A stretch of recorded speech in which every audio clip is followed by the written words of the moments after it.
ಸೈಡಲ್ಲಿ ಕರೆಕ್ಟಾದ plus mark ಬರ್ತಾ ಇಲ್ವಾ? ಹಾಗಾದರೆ ಸ್ಲೀವ್ ಅಟ್ಯಾಚ್ ಮಾಡೋಕ್ಕಿಂತ ಈ ಮೆಥಡ್ನ ಫಾಲೋ ಮಾಡಿ. ಫಸ್ಟ್ಗೆ ನೋಡಿ ಈ ಥರ ಇಟ್ಟು ನೋಡಿದಾಗ ನಿಮಗೆ ಗೊತ್ತಾಗುತ್ತೆ, ಅಂದರೆ ಸ್ಲೀವ್ ಅಟ್ಯಾಚ್ ಮಾಡೋಕ್ಕಿಂತ ಮುಂಚೆ ಕರೆಕ್ಟಾಗಿದೆಯೋ ಉದ್ದ ಗಿಡ್ಡ ಇದೆಯೋ ಅಂತ. ಸೊ ಉದ್ದ ಗಿಡ್ಡ ಇದ್ದರೆ ಕಟ್ ಮಾಡ್ಕೊಳ್ಳಿ. ಸೊ ಕಟ್ ಮಾಡಿಕೊಂಡ್ರೆ ಆರ್ಮೋಲು ಲೂಸ್ ಆಗಲ್ವಾ ಅಂತ ನೀವು ಕೇಳ್ಬೋದು. ಖಂಡಿತ ಲೂಸ್ ಆಗಲ್ಲ.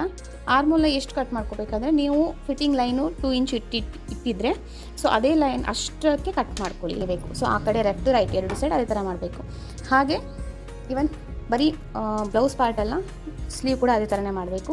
ಇವನ್ ಸ್ಲೀವ್ ಕೂಡ ಅಷ್ಟೇ. ಇಲ್ಲಿ ನೋಡ್ತಾ ಇದ್ದೀರಲ್ಲ, ಕೆಲವೊಂದು ಸತಿ ಏನಾಗುತ್ತೆ, ಬಟ್ಟೆಗಳ ಫೋಲ್ಡ್ ಆಗಿರೋದ್ರಿಂದ ಕೂಡ ಏನಾಗುತ್ತೆ, ಹೆಚ್ಚು ಕಡಿಮೆ ಬರೋ ಚಾನ್ಸಸ್ ಇರುತ್ತೆ. ಸೊ ಅದನ್ನು ಕೂಡ ನೋಡ್ಕೊಳ್ಳಿ. ಹೀಗೆ ಕರೆಕ್ಟಾಗಿ ನೀಟಾಗಿ 4 ಪಾರ್ಟ್ನ ಕರೆಕ್ಟಾಗಿ ಅದನ್ನು ಕೂಡ ಕಟ್ ಮಾಡಿ ತೆಗೆದ್ಬಿಡಿ. ಸೊ ಫುಲ್ ಕಟ್ ಮಾಡೋಕ್ಕೆ ಹೋಗ್ಬಿಡಿ. ಜಸ್ಟ್ 2 ಇಂಚ್ ಅಲ್ಲಿಂದ ಒಂದು ಅರ್ಧ ಇಂಚ್ ಬೇಕಾದ್ರೆ ಎಕ್ಸ್ಟ್ರಾ ತೆಗಿಬೋದು, ಪ್ರಾಬ್ಲಮ್ ಇಲ್ಲ.